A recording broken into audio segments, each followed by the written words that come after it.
देवर्षि नारद कहने लगे, कंस यदि तुझे कोई बीमारी हुई है तो डॉक्टर को दवा करवा ले, और यदि तुझे किसी दुश्मन की शंका है तो धावा करके हरा दे।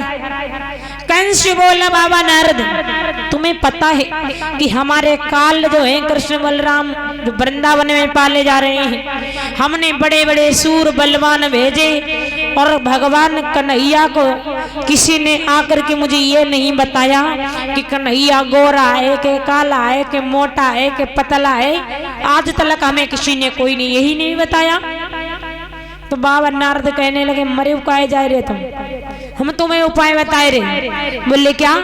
कि हम तुम्हें उपाय बताते हैं, एक पत्रिका लिखो और उस पत्रिका में कमल के पुष्प मंगवाओ, और वो महाराज और वो कमल के पुष्प जो हैं वो काली देह के अंदर कृष्ण बलराम फूल लेने जाएंगे, वहां पे कालिया नांग डस लेगा, तुम्हारे दुश्मन मारे जाएंगे।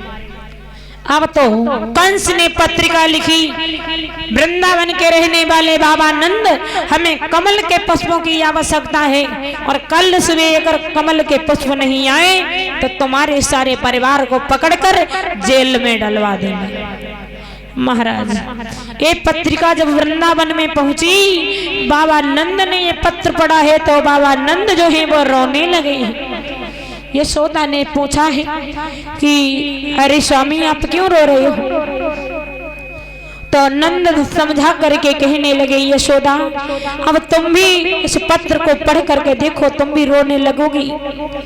तो महाराज जैसे ही यशोदा मैया ने उस पत्रिका को पढ़ा तो आंखों में आंसू छलक आए। यशोदा मैया भी रोने लगी। तब तक भगवान कन्हैया खेलते कूदते चले आई और बोले, मैया अरे मैया मुझे भूख लगी है, थोड़ा सा माखन दे दे। और कन्हैया क्या बोले हैं भैया कि मांगी रहे माखन रोटी गोपाल भैया, मांगी रहे माखन रोटी गोपाल भैया।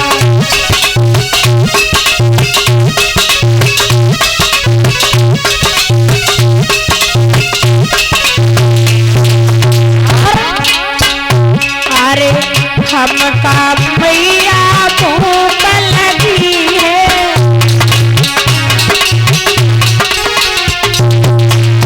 अरे हमको मैया भूख लगी है,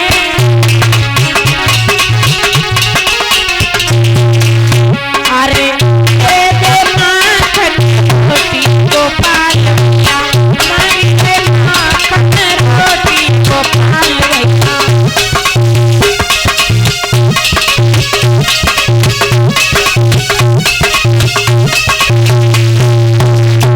कन्हैया बोले, मैया मुझे माखन रोटी दे दे। तब तक यशोदा की आंखों में आंसू भगवान ने देखे। बोले, मैया तुझ पे आज किसी दुश्मन ने क्या कह दिया जो आज तू रो रही है? तेरे दो दो लाला तेरे सामने तैयार हैं, फिर भी तुम रो रही हो। यशोदा बोली है लाला हम तुझे कहाँ बताएं, जो तेरा मामा है पापी कंस, उसके दुराचारों से, उसके पापों से महाराज मैं बहुत थक चुकी हूँ लाल। और उस पापी ने कमल के पुष्प मंगवाए हैं। कमल के पुष्प जो है वो काली देह के अंदर है और काली देह के अंदर कालिया नाग रहता है। वो कालिया नाग महाराज को